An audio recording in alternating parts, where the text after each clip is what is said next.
that to find ourselves requires we must first lose ourselves is, I believe, life's greatest paradox.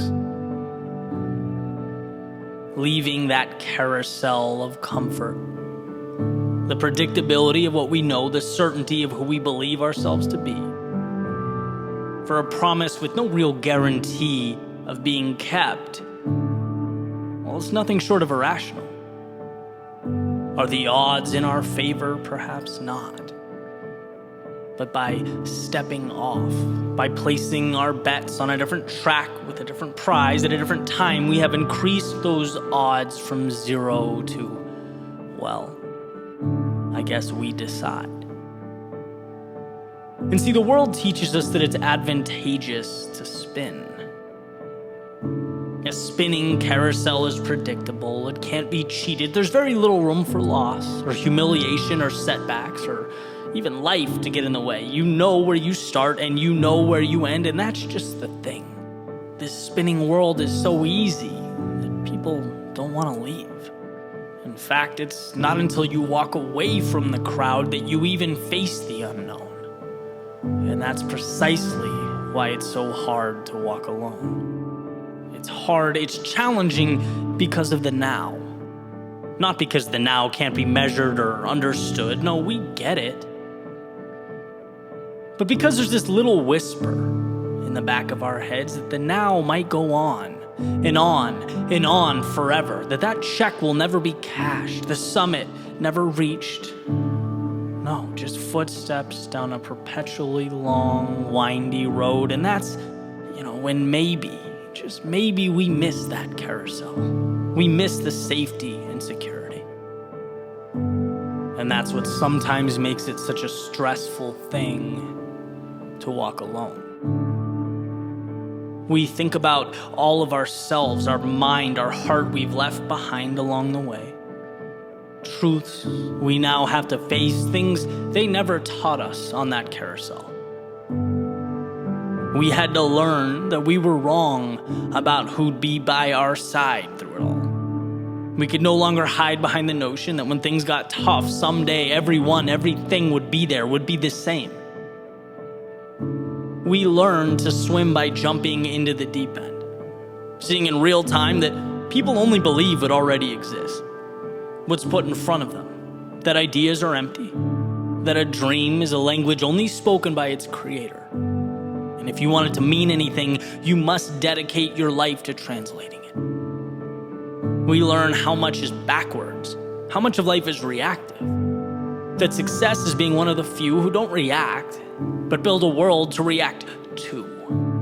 And in the thick of it all, to internalize the process, because talking does nothing. Plans are just potential energy confined to your pocket. You have to be okay growing that seed by yourself. Like a runner making her way past a crowd, right? The crowd sees calm, sees peace, sees the finesse of an athlete gliding over the pavement. They have no idea the war being fought behind her eyes. The silencing of constant whispers to slow down, to do less, the repression of pain that consumes her to such an extent it can't even really be pinpointed. It just kind of floats over her body. They'll never know that. And what we learn is that they don't need to. It's the truth. And see, it's also what makes it quite lonely to walk alone. Walking alone, well, it's a lot of things. But it's never boring. It's never dull. And if you can hang in there long enough without even noticing the headwind you've been fighting, it becomes a tailwind. And where we may have felt alone, the idea pops into our heads that maybe that's not quite right. If anything, the wind at our back is now momentum. It's a partner along the way. That carousel, yeah, it's still spinning, but somewhere else. Some far-off place beyond our field of vision. And no, things don't ever become easy. We wouldn't want that. But difficulty is interpreted differently now. Not a burden, but a cost, and one we'd gladly continue to pay. And that space that once felt so empty, so desolate, so helpless, well, now it's made up of people who see what you see, who hopped off their own carousels and wandered through the desert. They too navigated through the impossible and the never been done. It's funny how at some point we always find each other.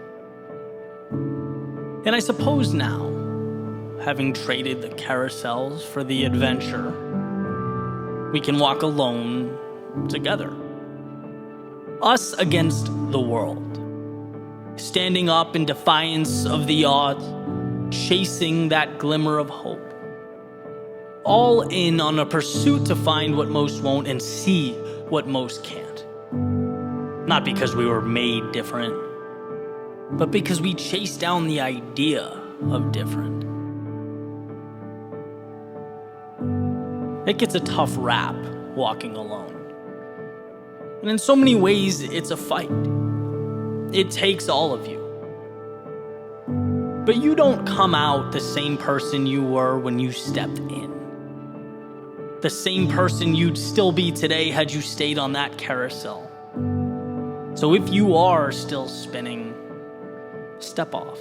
And if you have, if you're still adjusting to the discomfort of reality, if you're making your way through the hell of uncertainty or questioning whether you have what it takes or have the strength to commit, I promise you do. In fact, you're right where you need to be. So don't be distracted by those screaming of their successes or communicating, capturing every small win as they make their way around the carousel. It's the quiet ones who change themselves. The ones who take life one step at a time, one battle at a time, who redefine reality. And I'm sure you can't see it now. No one can. No one can see the sun amidst the storm, but you'll emerge. Stronger than you ever were. You will navigate towards the ideal and away from that life you once settled for. It's a long path, but it's worth it. So get up and let your feet guide the way.